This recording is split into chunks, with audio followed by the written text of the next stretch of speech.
Bienvenue à tous et à toutes dans votre revue de presse de ce jeudi 5 octobre 2017 sur votre site d'information dakarmidi.net. Tout d'abord, la revue de presse du web avec dakaractu.com. Nomination en Conseil des ministres. Le président de la République a attribué 5 nouveaux postes hier au titre de mesures individuelles. À l'aéroport Léopold Sédar Senghor, l'étoffe brûle entre l'État et les marrons du feu. Après 5 ans de dur labeur sous contrat à durée déterminée, il dénonce et réclame coûte que coûte des contrats à durée indéterminée. Du côté de Air Sénégal SA, dans dakarmidi.net, la presse du palais au chevet de Philippe Bonne autour de tous les scandales liés à sa personne. Dans presseafrique.com, gestion des hydrocarbures, le 16, cuisine, Cosmos Énergie et Total. Les autorités sénégalaises se penchent sur la gestion du gaz et du pétrole.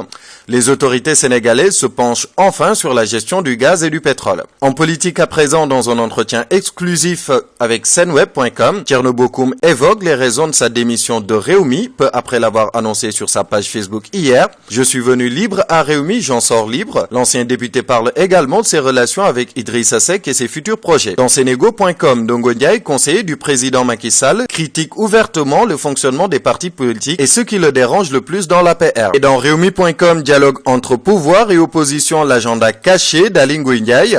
Également la réplique des avocats du maire de Dakar au ministre de la Justice. Nul ne peut nier que les droits de Khalifa Sall ne sont pas déjà bafoués.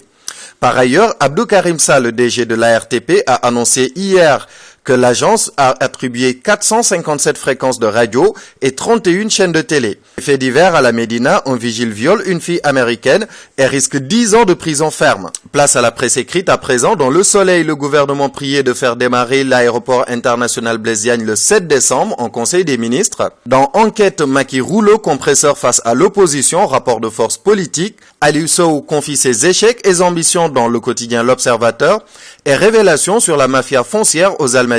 3 études de notaires flouées pour escroquerie et blanchiment. Et dans Vox Populi, pour maire des Parcelles Assainies, en boycottant le dialogue, on prête le flanc et on donne raison au pouvoir. Côté sport, dans Stade, Cap-Vert-Sénégal du 7 octobre, les requins bleus prêts à bloquer les lions. La Coupe du monde de mini-foot se tiendra à partir de demain en Tunisie. 24 pays vont disputer la coupe et le Sénégal dans le groupe D avec les États-Unis, l'Espagne et l'Inde. Et en Angleterre, le record de vitesse établi par Jamie Vardy est tombé. Le joueur le plus rapide de Première Ligue est désormais Leroy Sané, flashé à 35,48 km/h. Et pour finir avec l'actualité internationale, d'abord en Afrique, au Niger, des soldats nigériens et américains tués à la frontière du Mali. En Europe, la Catalogne en plein divorce avec l'Espagne. Et aux États-Unis, à Las Vegas, le mystère reste entier sur les motivations de l'auteur de la fusillade. Là, c'était tout pour votre revue de presse de ce jeudi 5 octobre 2017. Merci de votre fidélité et à très bientôt sur votre site d'information dakarmidi.net.